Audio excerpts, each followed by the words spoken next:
and welcome back to another chapter of Watch Out for the Lucky by Too Much Sunshine on AO3. Chapter 8. It was the last day of his little week off when Grian heard the knock at his door. The sun had just gone down, lights almost just having to be turned on to see what he was doing. He was sitting at the bar in his kitchen, doodling in a notebook he had found in one of the drawers. He looks up from his rendition of the Hero Tower to the clock on the wall. Seeing the time, he smiles slightly. He knew exactly who was behind the door. The whole week since that first day, Scar had been showing up to break into the archive basement again.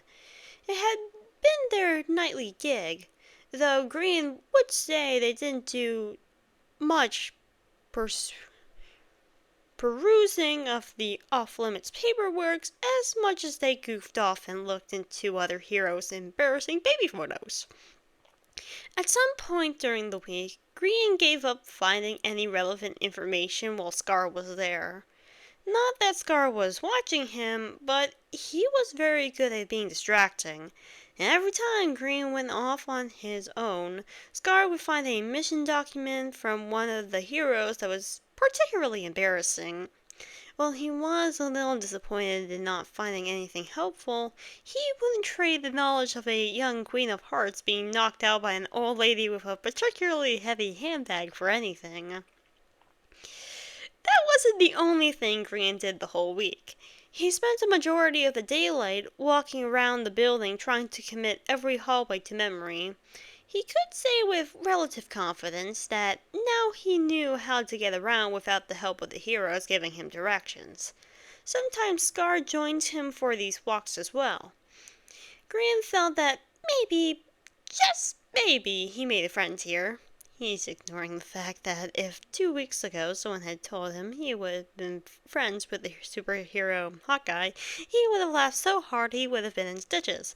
But here he is, offering not only his help, but awaiting a visit from him with a smile on his face. But then again, after not having anyone for 3 years, they both might need a friend. Shoving himself off the stool, Grian made his way to the front door, slipping his boots on before opening the door.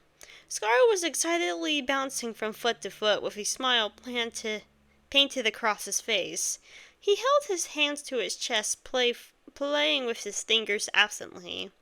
He was wearing different clothes than Grian was expecting. Usually he was in mid-casual, as they were just messing around away from any foot traffic. But tonight he was dressed more like when he first went into the basement. He was in workout clothes. Noticing the confusion of Grian's face, Scar answered the unspoken question.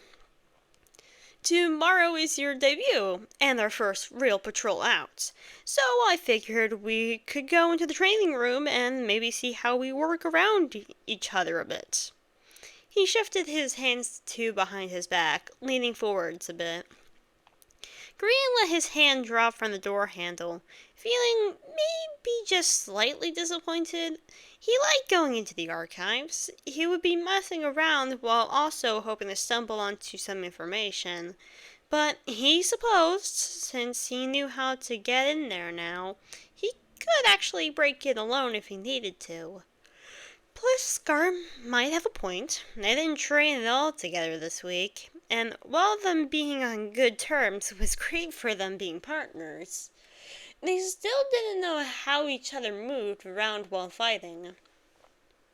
Okay, but I think I need to change first, he spoke, leaving the door open as he left to go into his room.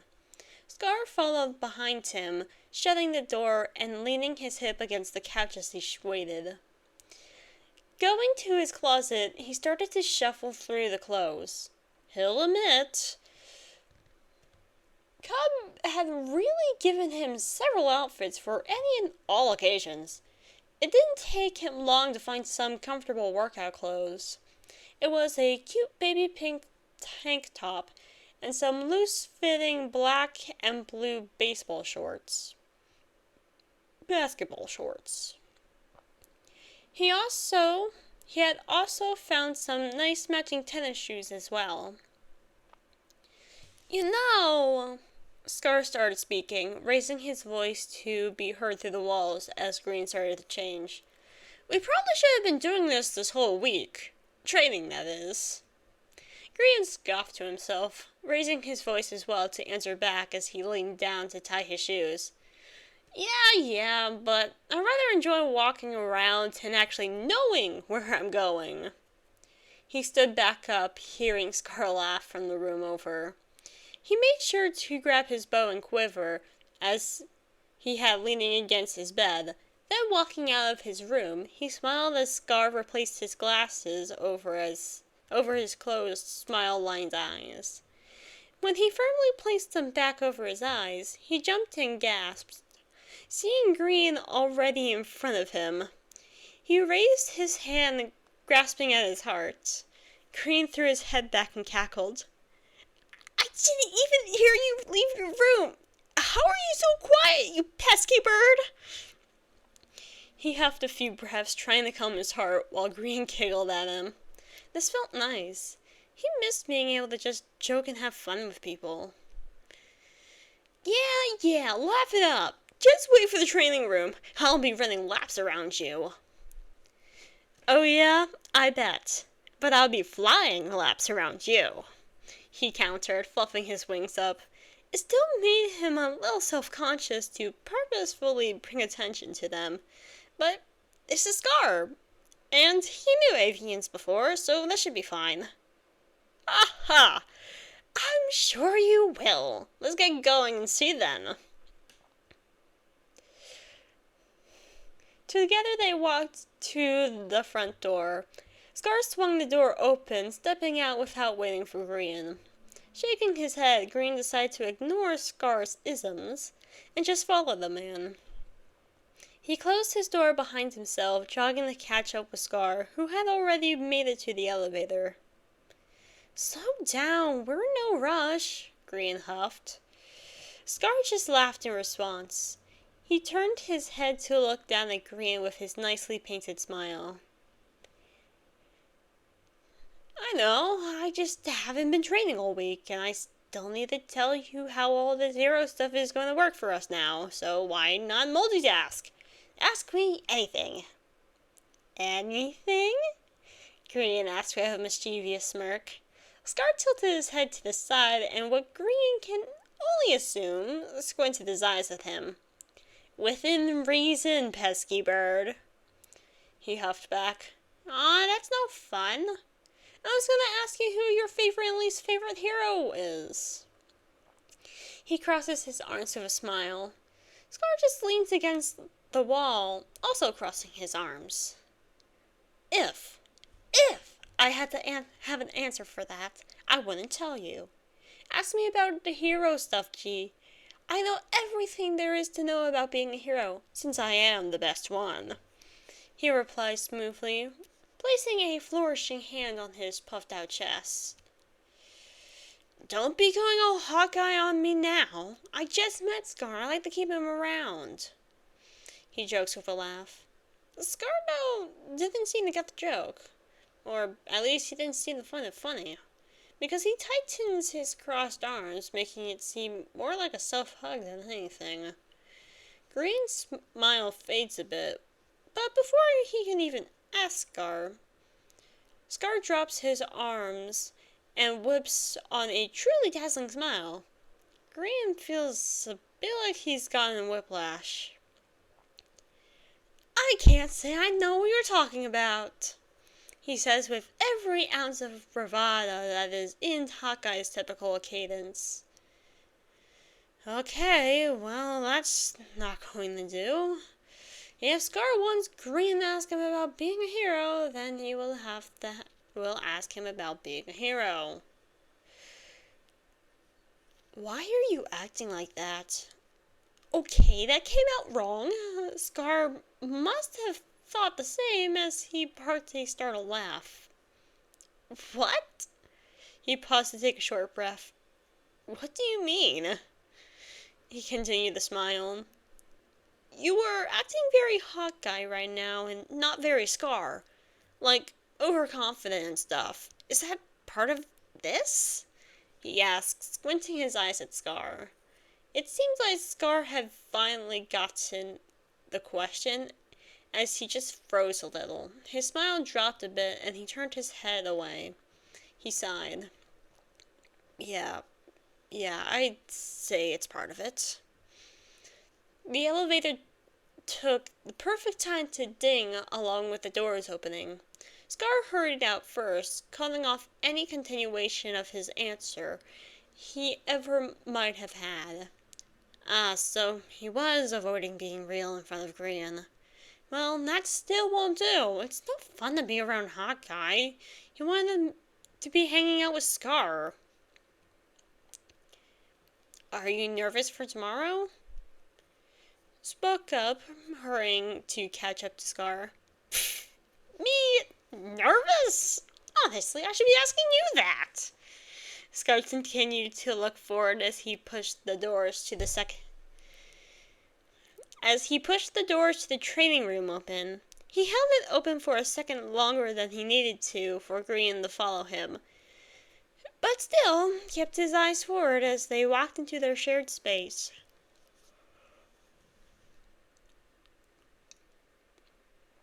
At this time at night, it was completely empty. Usually when Grian meandered through here during the day, there was always at least one person, but right now there was nobody except the two of them. Honestly, Grian was trying not to really think about tomorrow. He didn't have a plan for getting this far. He planned on getting in, getting information, then leaving. And now he not only doesn't have that information, but he also somehow got himself into a promise to help Scar. He's been definitely ignoring thinking about tomorrow all week. Maybe he should actually take this time to ask real questions about it. Fine. I'm a little nervous. Grian rushed out and he noticed Scar's shoulders drop slowly as he admitted it. He released a drawn-out sigh before finally turning to look down at Grian. He looked around at his surroundings as if searching for something, much like the day in the archives before he told Grian about Team Bodum. What was he looking for? I am a little nervous too, but I know what I'm doing, so I will help you. Do you have any questions? His smile came back, looking more real. Grian had to think. Clearly, Scar didn't want to answer the question about why he was so different from Hawkeye. You never answered my first question. He settled on holding back a laugh, which he immediately let out as Scar groaned. I mean questions like what are the hours like, and what patrol routes are not trying to gossip. And what patrol routes are not trying to gossip. He throws his hands in the air as if annoyed, but Grian can see his smile. Good. Come on! He holds out the O, putting on a whining. You have to have an answer! Oh my god, it's fine! Grian celebrates by jumping in front of Scar and twisting around to walk backwards with a little yes. My favorite is me, and my least favorite is you. Grian realizes he celebrated too early and immediately pouts. That doesn't count, I'm not even a hero. He spins back around so his back faces Scar. He only feels a little self-conscious. He hears Scar burst out laughing and feels himself smile, knowing Scar can't see it. I'd say it counts just as fine. As you are certainly a hero now, no going back, he laughs.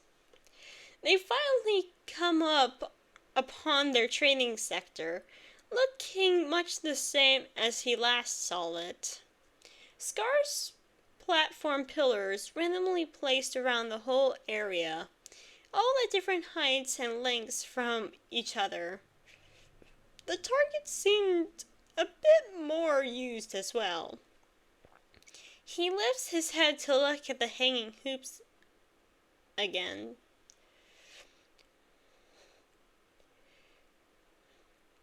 He feels his wings twitch, seeing the hoops hung so high above the ground. He could see that the hoops definitely were hung up all around the training room, but way more concentrated over Scar's designated area.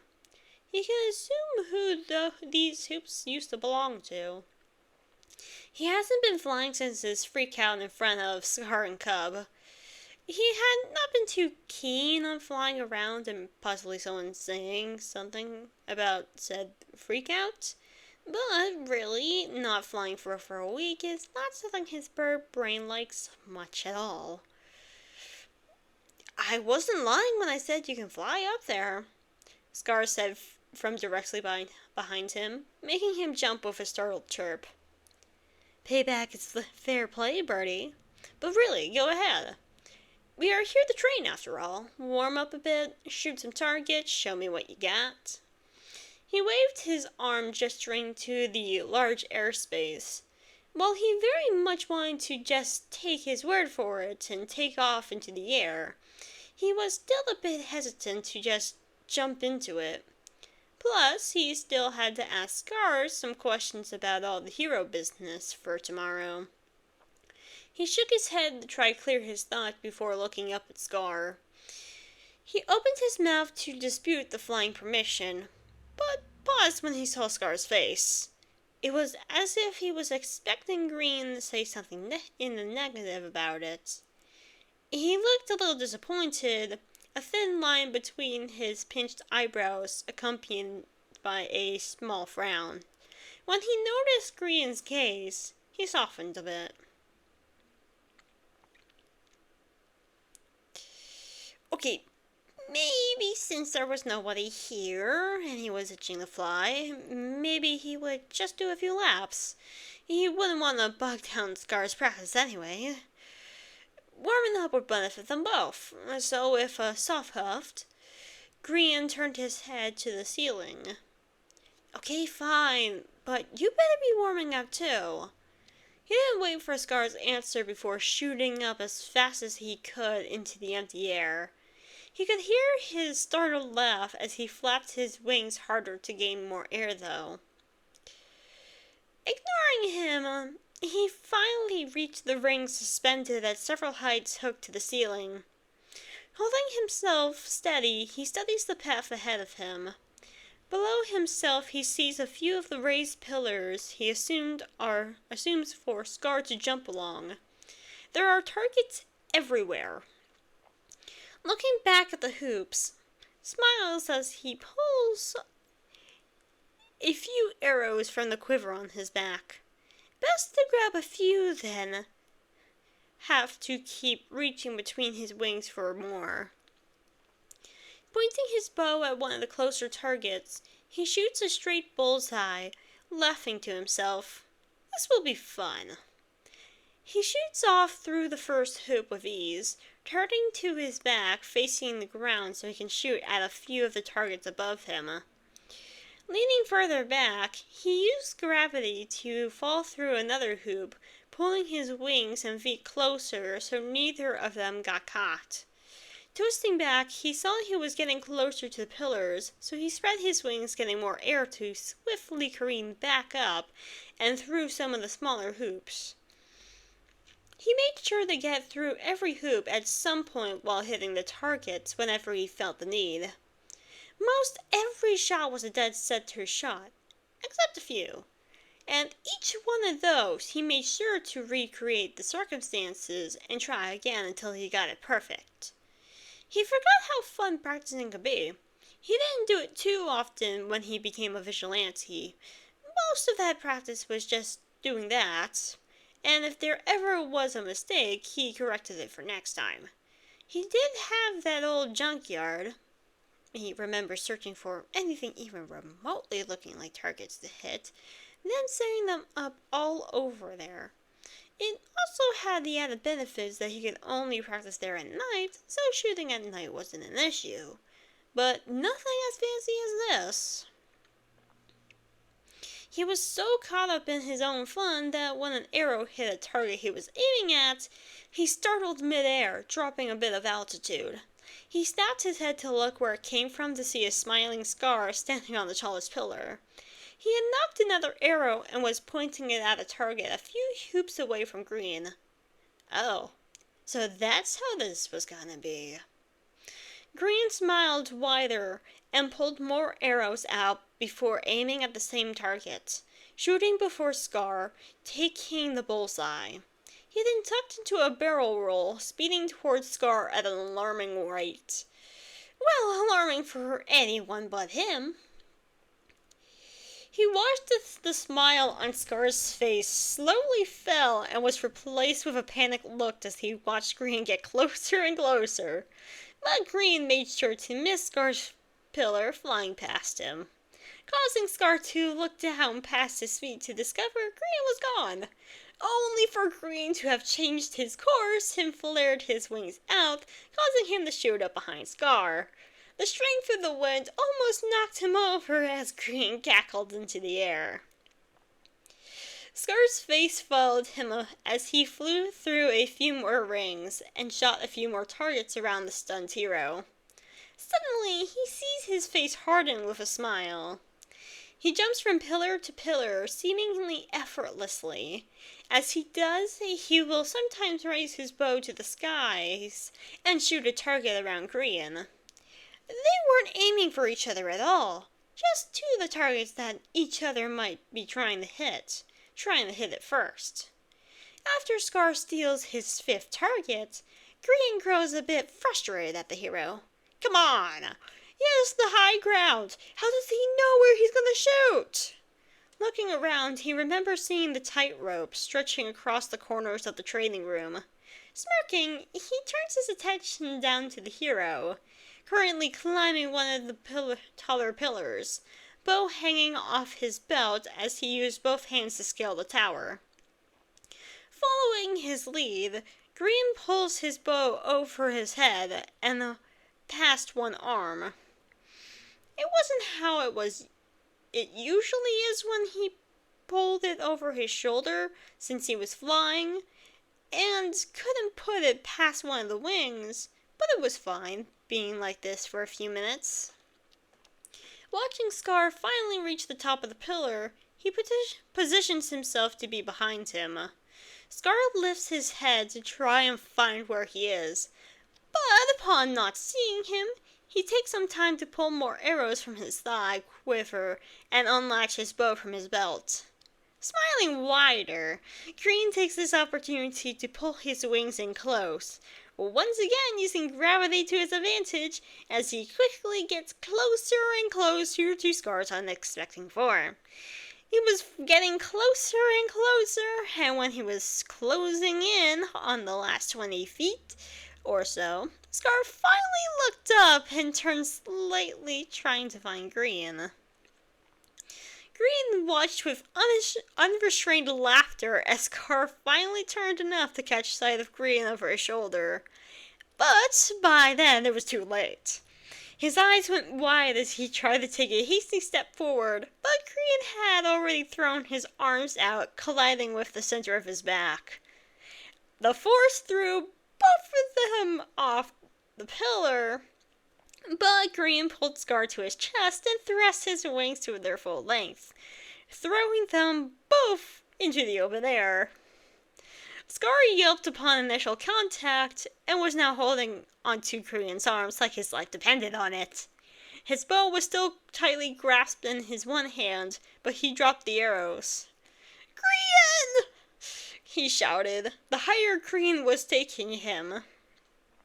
He was originally going to set Scar on the tightrope and make him find his own way down, but he changed his mind, flying past the ropes and continuing higher and higher.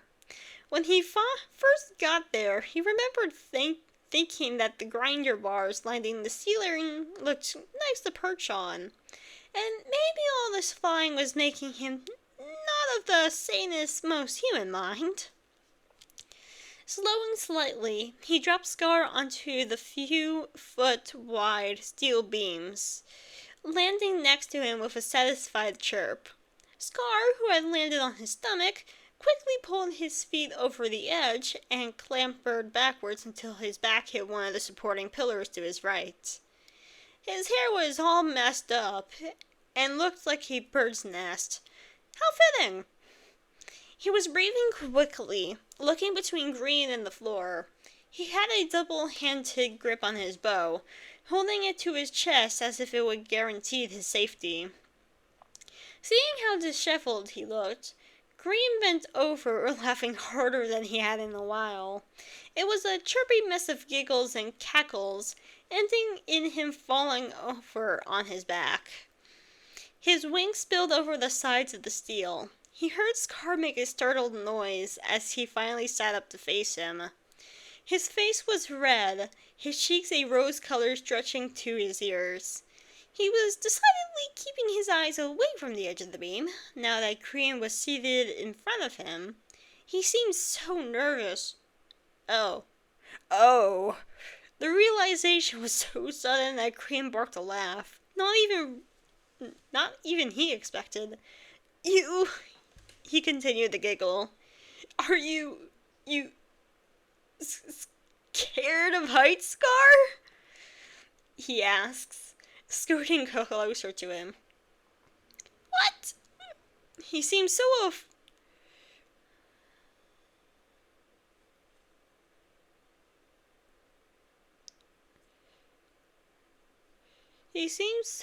offended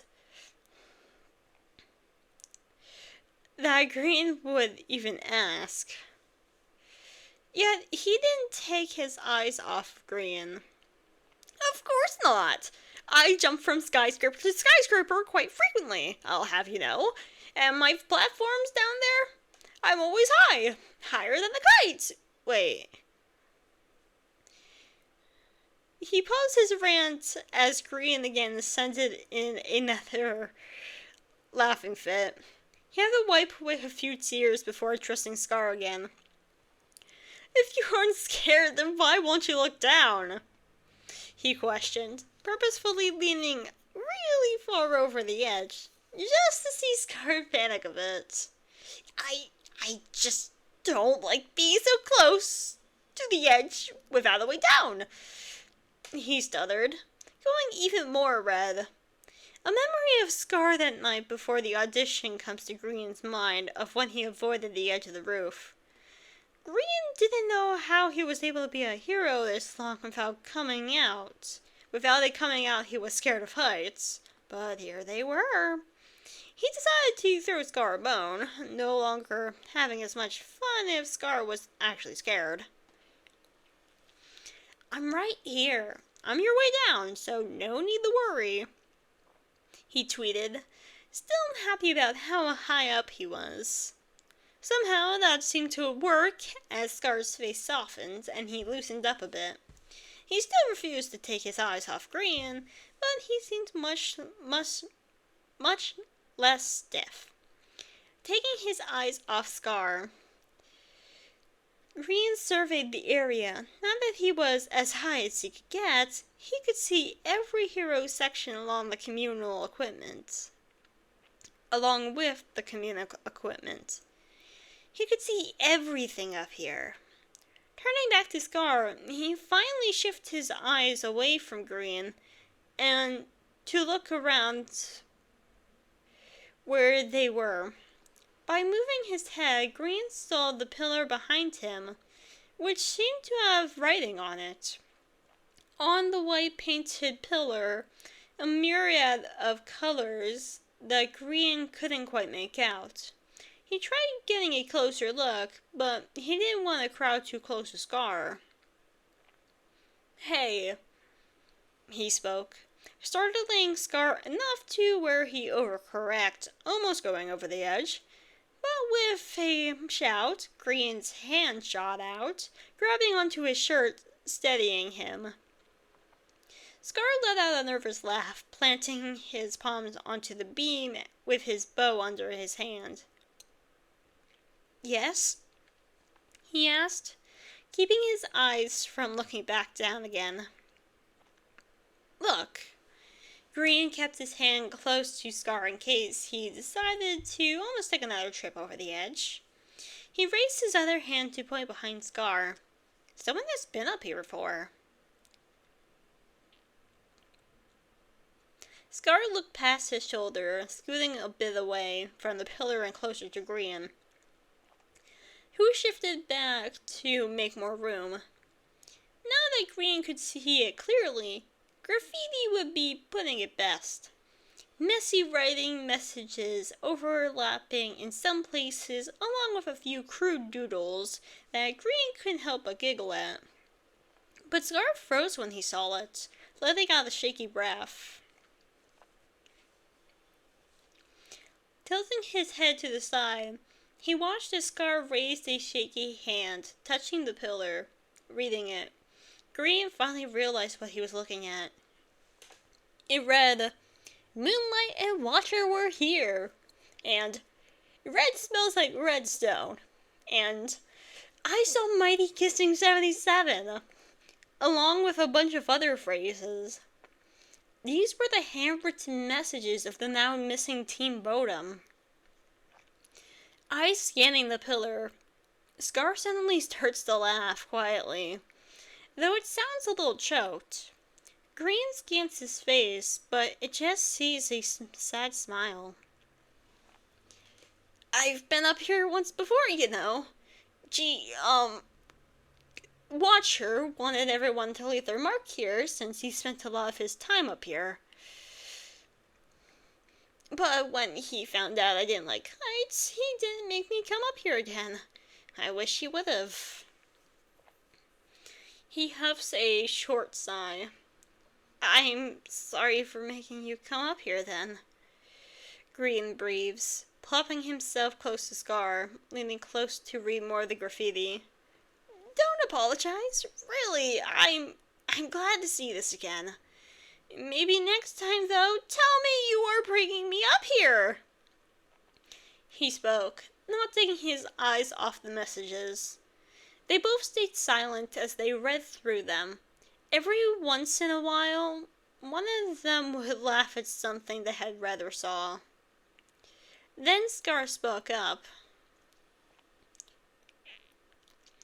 "You know," he paused to laugh, "this one right here?"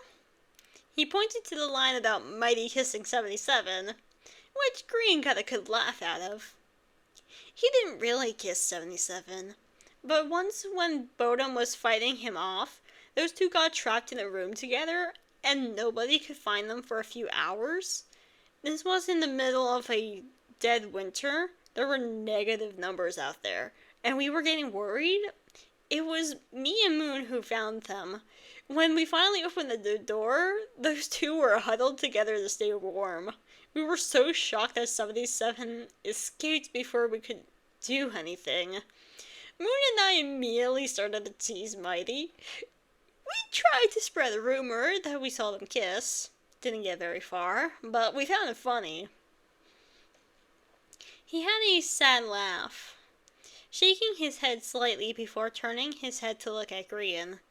It was a cute story. Lords know he has plenty of those kinds of stories with his family, too. "What did Mighty think?" he asked, smiling encouragingly at Scar. His face broke out into a wide smile as he barked a laugh. He hated it. It was the reason the rumor didn't go far. His face would get so red, and he'd throw whoever said it over his shoulder and walk them out of the room. Sometimes he'd just toss them across the room into a couch or something. It never stopped us, though. Green could tell his eyes were smile lines as he spoke of his friends. "Here's mine," Scar spoke, leaning over to the side and pointing at a message toward the bottom. It was written in a bold paint mark in bold blue paint marker saying, "Watcher's mask is creepy." There, I said it. It wasn't signed with Scar or even Hawkeye, but by Tycoon? Tycoon? Green questions quietly. He shifts back to look at Scar, tilting his head in question. My old hero name, before Bodum disappeared. When they were not found after a few weeks, they decided I would become the new face for the association, so they changed my name, cut my hair, changed my outfit, made me, well, Hawkeye.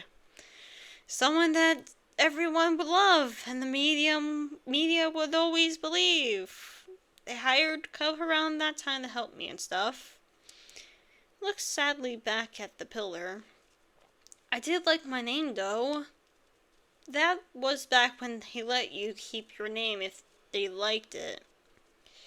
I was lucky to keep mine, unlike Mighty. He laughed. Little luck I had with that now, though. He sounded slightly bitter in a way Green didn't like. That name doesn't really go with your power, though. Green points out, not that I'm trying to defend the association. I'm not the biggest fan of Cute Guy. But Hawk Guy, who has a sharp eye, like a hawk, he nervously adds. Luckily, Scar didn't seem to take it the wrong way, as he laughed before looking at Green with a small smile. The wordplay is great, but I just liked my old name. Plus, my power isn't a sharpshooter, so the double meaning doesn't really make sense, he said, looking off in the distance. Then what is it? Green asked, taken aback, speaking before thinking. Everyone knew Hawkeye's power was a crack shot. He never missed. It was why he had his quiver on his thigh, Green imagined. Wouldn't matter where he got the arrow if it would always land. Ah, that's the big question, isn't it? Don't worry about it. It doesn't work very well anyways. He sighed, finally looking back at Green. He seemed a bit far away. Green frowns as he watches him. He didn't expect this trip to become so melancholy. Looking at the ground below them, he traces the edges of the pillars and targets with his eyes. He assumes Scar didn't expect this as well. He suddenly feels a bit bad. He had been brought here by Scar to help him through tomorrow, ask him questions and such. Yet, he decided to indulge in flying and having fun. He feels his wings droop sadly at the realization. He can fix this. He so elegantly started, gaining Scar's attention. Tomorrow, what are we going to do? He asked slightly. Scar's face stretched into a small grateful smile when he looked at Green. Green just smiled back, hoping to turn the mood up. Well, first thing in the morning will be your debut on all the news channels and in front of a crowd. I'll give a speech, then you might have to as well, it's up to you. But it's where you kind of announce that what your personality is and how you are going to be as a hero. How many people? He was beginning to accept the fact that he would be in the public light. It was unavoidable, really, being partnered with Scar. But that didn't change the fact that he wasn't used to it. Well, most people will probably be watching on TV, but I know that hero debuts don't happen all that often. The last one was mine, so a lot of people might come in person too. At least half the city will be watching from somewhere, he says, waving his hands nonchalantly. That's like 2 million evil! His jaw drops and his eyes widen. Yep, he laughs. But upon seeing Green's distressed face, he amends. But don't worry, I'll be there with you. When I had mine, I was all alone since I was the new solo hero. You are just psychic for now, so I will accompany you whenever you are outside the building. As much as Green didn't like the idea of always being accompanied, at least in this instance he could begrudgingly admit that maybe he was glad Scar was with him. Someone who at least knew what they were doing and would also cover for him if anything went wrong or if he did something wrong. But I'm not even a hero. Why would the hero debut for a sidekick? You just said that they don't happen often for solo heroes. I'm not becoming a hero. It didn't make sense why so many people were interested in him. He wasn't the only one who had just gotten accepted through the audition.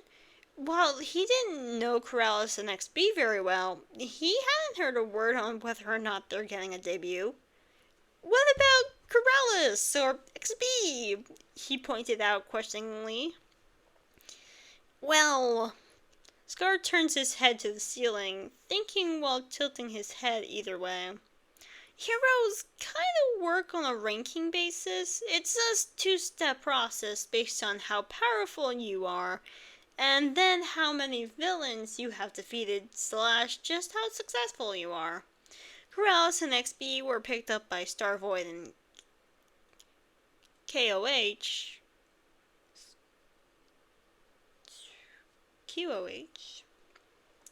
respectively. Zuma is number 2, Beef is number 4. I've been sitting at number 1 since Bodum disappeared. And because of that, everything that I do requires public attention. Nobody will ever be able to take me over, not that they would really want to. As for Corrales and XB, Zuma and Beef could debut them, but it wouldn't have as much fanfare from the association. Plus, they also get to train them much longer than you. Lucky for me, I only get the best of the best when it comes to a sidekick. Somehow, that was the most sarcastic comment Green has ever heard the man utter, even when talking about a serious topic. Hey!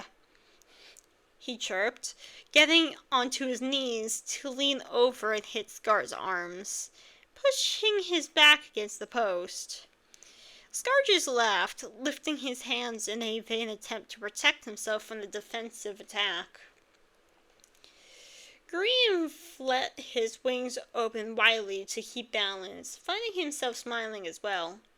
Okay, I yield. Scar giggled as Green finally sat back, crossing his arms with a put-on annoyed coo.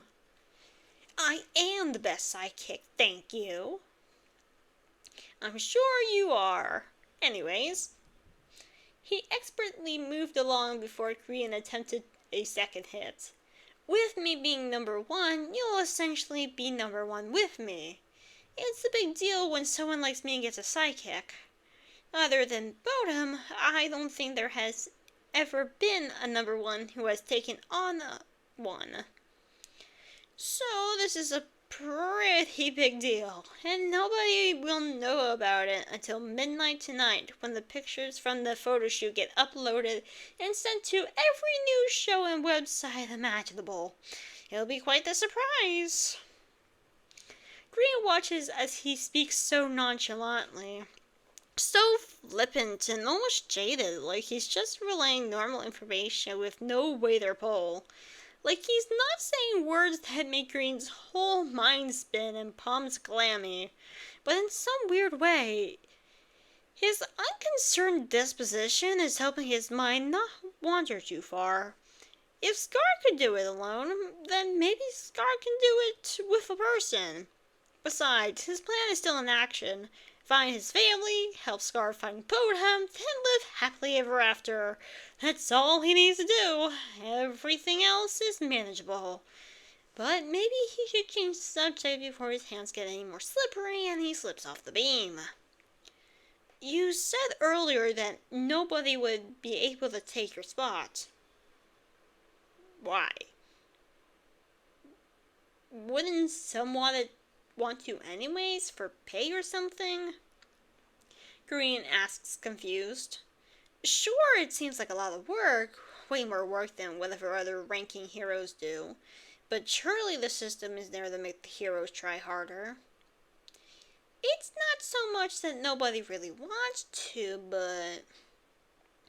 He pauses, dropping his head to look back at Green. He takes a long sigh before speaking again. Bodum used to collectively be number one. We worked together, and a success for one of us was a success for all. When I joined, they had been number one for a while, and with me, they still were. When they disappeared, the council decided that as the remaining member, they would just keep me as number one because of the previous successes. No single hero could ever be what Team Bodum was, so I'm going to be here for a while. That made some sort of sense. Green looked over the edge to the floor thinking, that must have fucking sucked though. Having your friends disappear and then have to take the credit for all their work? Did the media care when Bodum disappeared and you took their place? Green asked hesitantly. He jumped slightly when Scar let out a loud bark of laughter. It sounded so painfully disbelieving, Green cringed at his own question, even if he wanted to know. You really lived here and didn't see the whole storm that was all that? Scar asked. He raised his hand to his glasses, like he was about to push them into his hair. Green felt his heart sink a bit quickly, lifting his eyes to look behind Scar instead of at him. But when he touched the frames, he seemed to remember himself and readjusted to run his fingers through his hair instead. Let's just say some people liked me, and some didn't. It's a long story. He kept drawing out the long for more and more time until Green pushed his foot into his. Besides, we should be focusing on you and not my tragic and it's truly just the most tragic backstory. He tried to strike a victory pose, but quickly squeaked in fear when his leg almost fell off the edge. Green snorted, shuffling to get closer to Scar in case he did accidentally take a dive. He could still feel his heartbeat and racing mind when he thought about tomorrow. But with a quick, deep breath, Green wills his heart to calm down a little. He'll be fine. Just a quick speech, then he can go on a normal patrol. Of course, that will also involve Scar, but at least patrolling is something he knows well. He knows this city, and he knows it well. Stop a few crimes, and then he can go back to the tower and have a freak out about it later. Perfect plan. Okay, so we speech, then we go on patrol for a little bit. He asks, hopefully, which is immediately crushed by the sad smile Scar gives him. Oh no, Birdie, tomorrow will be quite the long day. First the speeches, then the press conference, then the red carpet, then another photo shoot, then we go on patrol, but we won't actually do any crime fighting, it's more of a meet and greet than anything. Hopefully by then it's late enough that we can get away and on a real patrol for a few hours, but either way we will always have to report to Cub at the end of every patrol because he's the one who keeps track of our mission documents and patrol movements. He kept listing the things using his fingers until he got to Cub when he waved his hands as he explained. Ugh, just sounds like a lot of talking and being nice to people. Two things he didn't particularly care for. Won't people wonder why Vigilante became a hero? Green decides to ask. Honestly, the more questions he asks Scar, the more likely he will have answers for no matter what people will ask him tomorrow. Not necessarily, he stumbled, but pushed through seamlessly. There's been a few heroes that started as vigilantes. I do believe TFC was actually one. Bone too, other than me. Plus, you didn't really have a media presence. Nobody might recognize your wing. People might recognize your wings, but otherwise, nobody should really care. Well, technically, it is technically illegal. The media will be way more excited about me getting a partner. I guess that makes sense. Green looked over the edge of the beam at the ground again. He certainly wasn't looking forward to tomorrow, but Scar telling him how it will all go was helpful to alleviate some of the nerves he had. He felt a yawn sneak up on him, tilting his head back while he stretched his wings behind him and his arms above his head. He heard Scar snicker from his side. Getting tired, Birdie? He smiles, but it dims as he seems to have a sudden thought. He reaches into his pocket and retrieves his communicator issued by the association. Green had been given one along with his badges, but he had yet to feel the need to set it up. He watches as Scar looks at the time. Surprise etched in his features. It's later than I was expecting. We should probably turn in for tonight. He spoke with a hint of disappointment in his voice. It made Green smirk.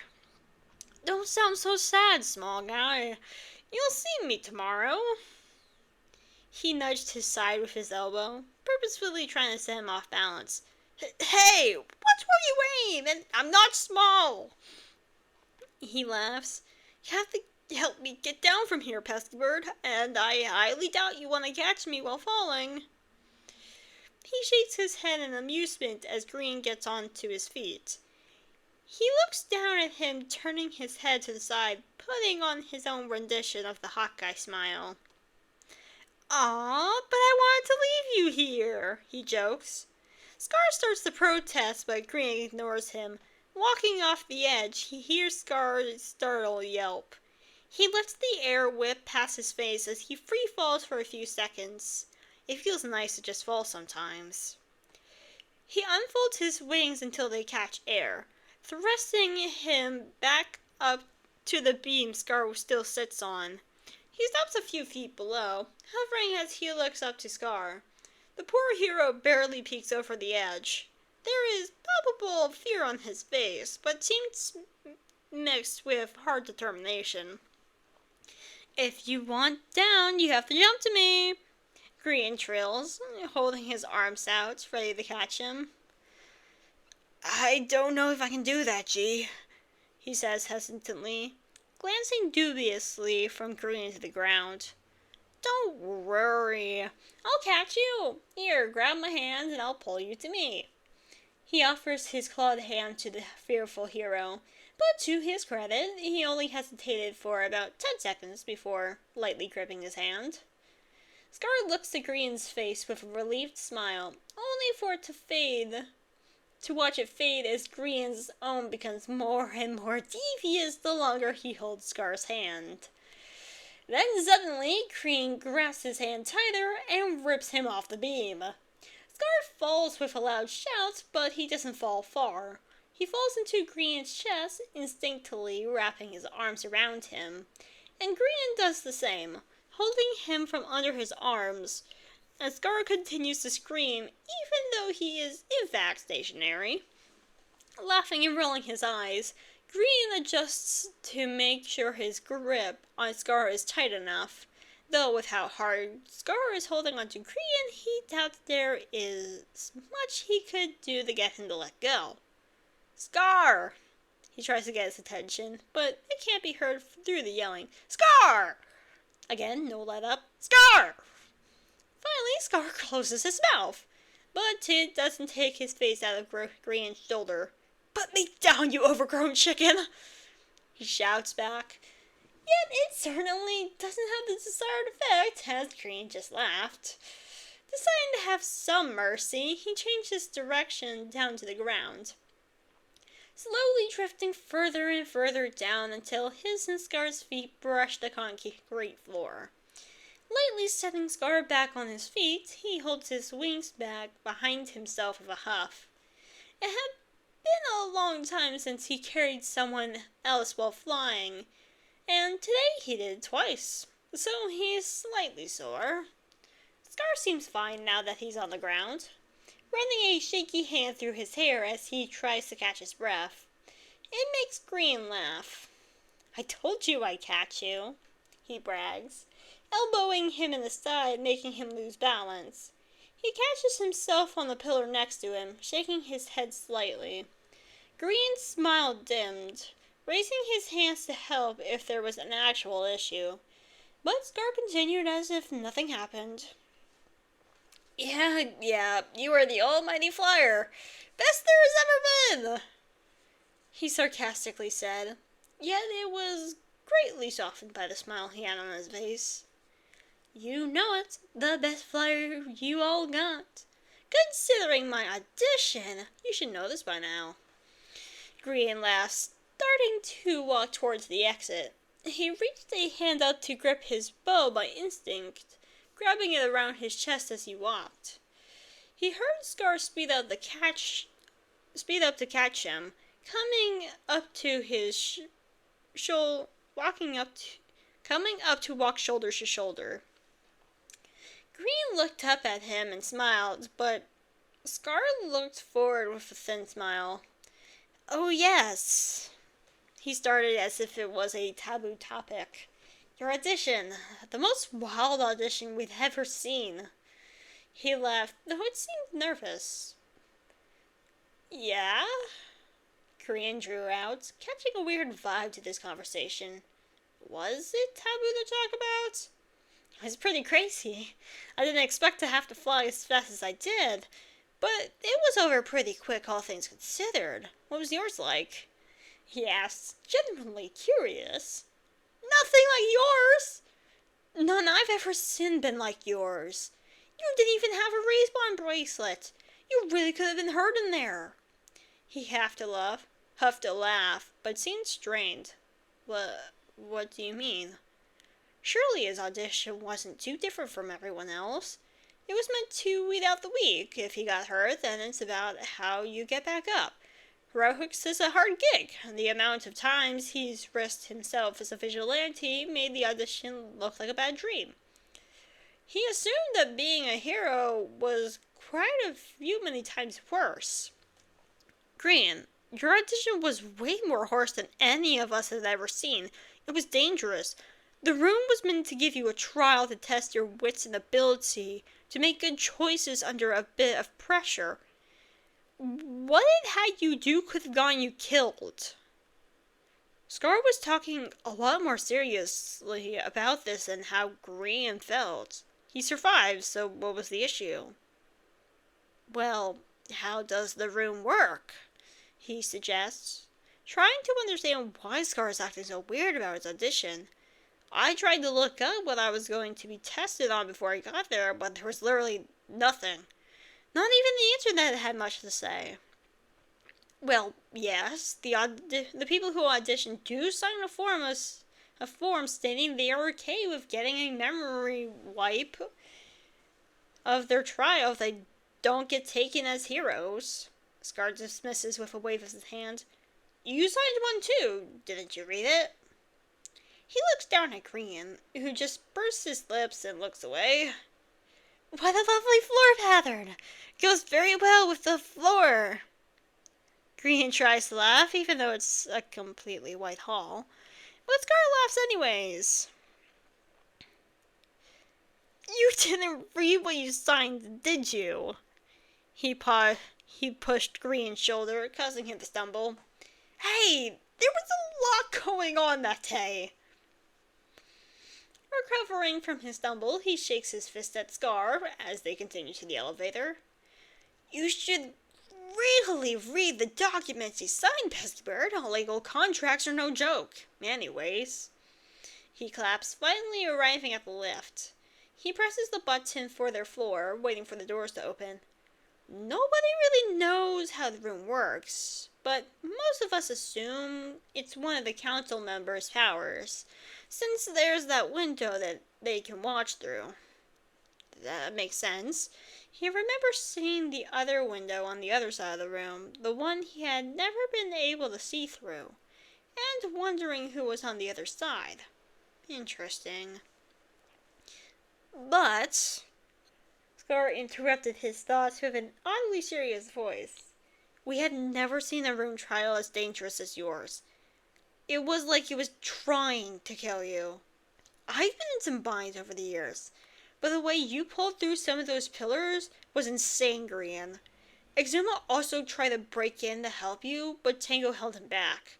We've never broken in one before, and we didn't want to hurt you or anyone else.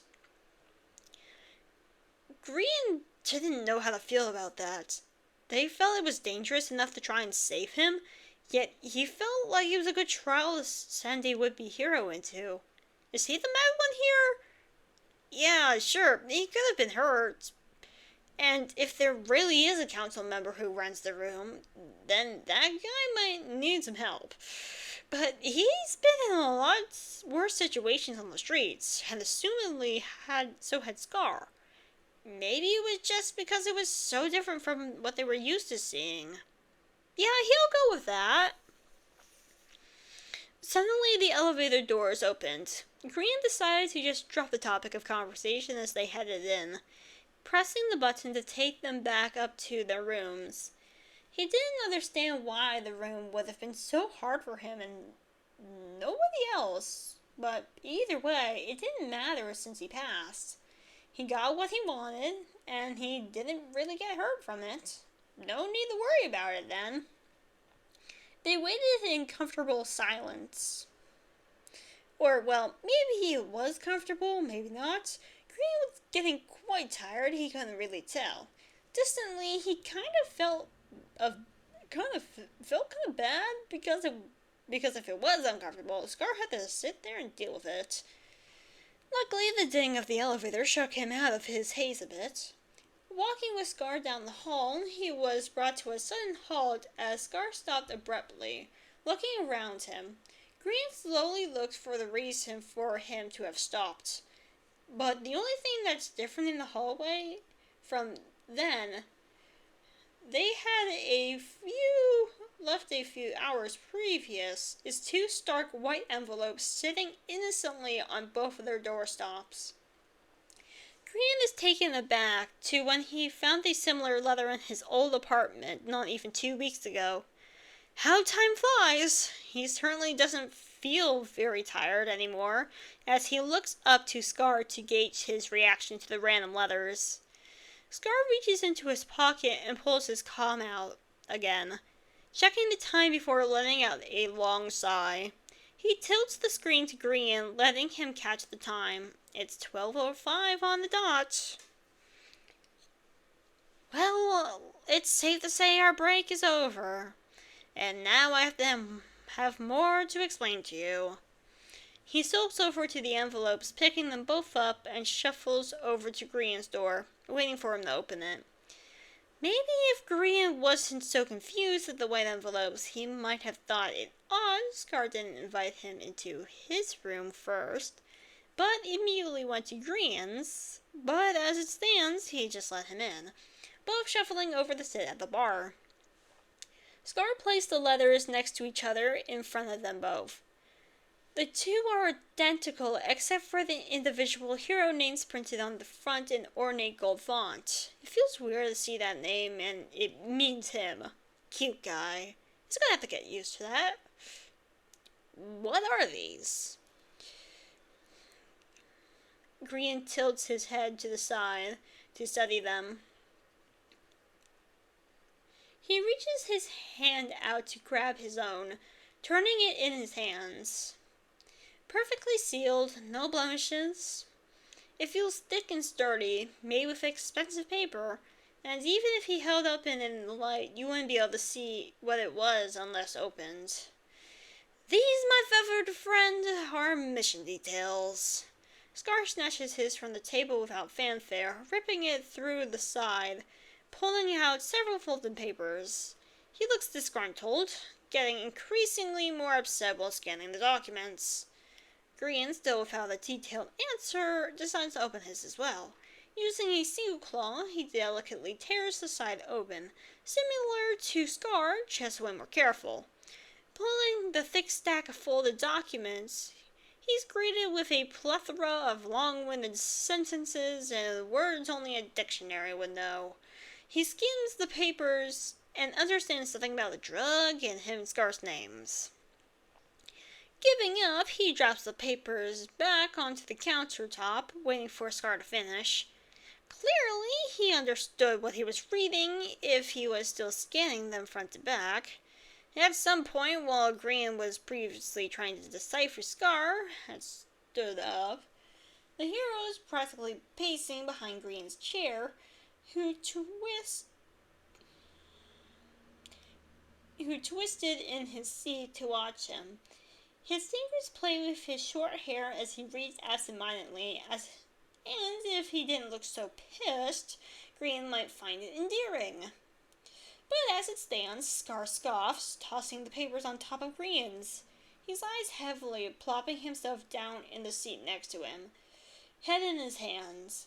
Green was starting to feel a bit worried if he's being honest. Scar still hasn't explained what the letters mean, and here he is being pretty upset at his contents. Glancing back to the documents, he slides them over to himself, trying to decipher the letter again, but it just feels purposefully convoluted. Green would consider himself pretty well read considering his upbringing, but this was absurd. It's that way on purpose. Scar mumbles from his hands. Green lowers the papers again. Scar isn't even looking at him, yet he has no doubt his confusion was palpable. It's meant to confuse anyone who doesn't know what to look for. Keep these plans out of the wrong hands. The only sentences that are important are every third sentence in a paragraph. Okay, odd, but probably smart. Armed with his new knowledge, Green reread the papers for a third time, this time skipping the sentences that don't matter. He reads that he and Hawkeye are planning to infiltrate a supposed drug deal happening the day after tomorrow. Some stimulant drug that they have been chasing information for a long time. It gives a few dates, times, and locations for when to be there. It also has a few pages on some names and photos of some of the criminals they should expect to see. Dropping the information, he looks to see Scar watching him. So what, Cub just gives us missions whenever? He asks, shuffling the papers. Not Cub, no. Higher than him. Missions come directly from the council to the hero they are sending out. All Cub is given is that we'll be out of commission those days. These trump everything. Patrols, interviews, press conferences, everything until they're done. He explains gently. He clearly is not upset at Green, but upset at something. Opening his mouth to speak, Green beats him to it. Only certain heroes get missions, and I didn't expect to have them give us one together so soon. So that's why he's upset. You don't even know patrol routes, and they are sending you out to do dangerous work with me?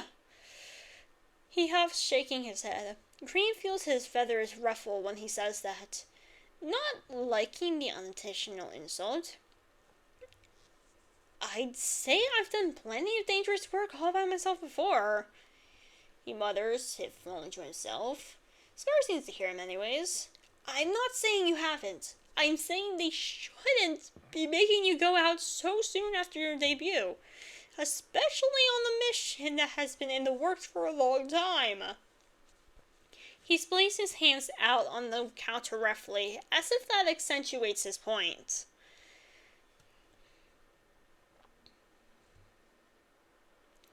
Green feels even more confused, which is an emotion he's getting a little tired of feeling. He trills quietly, an expression of annoyance. He forgets himself because Scar's head immediately snaps in his direction. He shrinks back in his chair. He forgot how Scar can decipher some avian calls. What's wrong? Scar softens his face, probably thinking he was the one Green was annoyed at. Green sighs, relaxing his shoulders. Even knowing Scar is fine with his avianisms, he still forgets sometimes.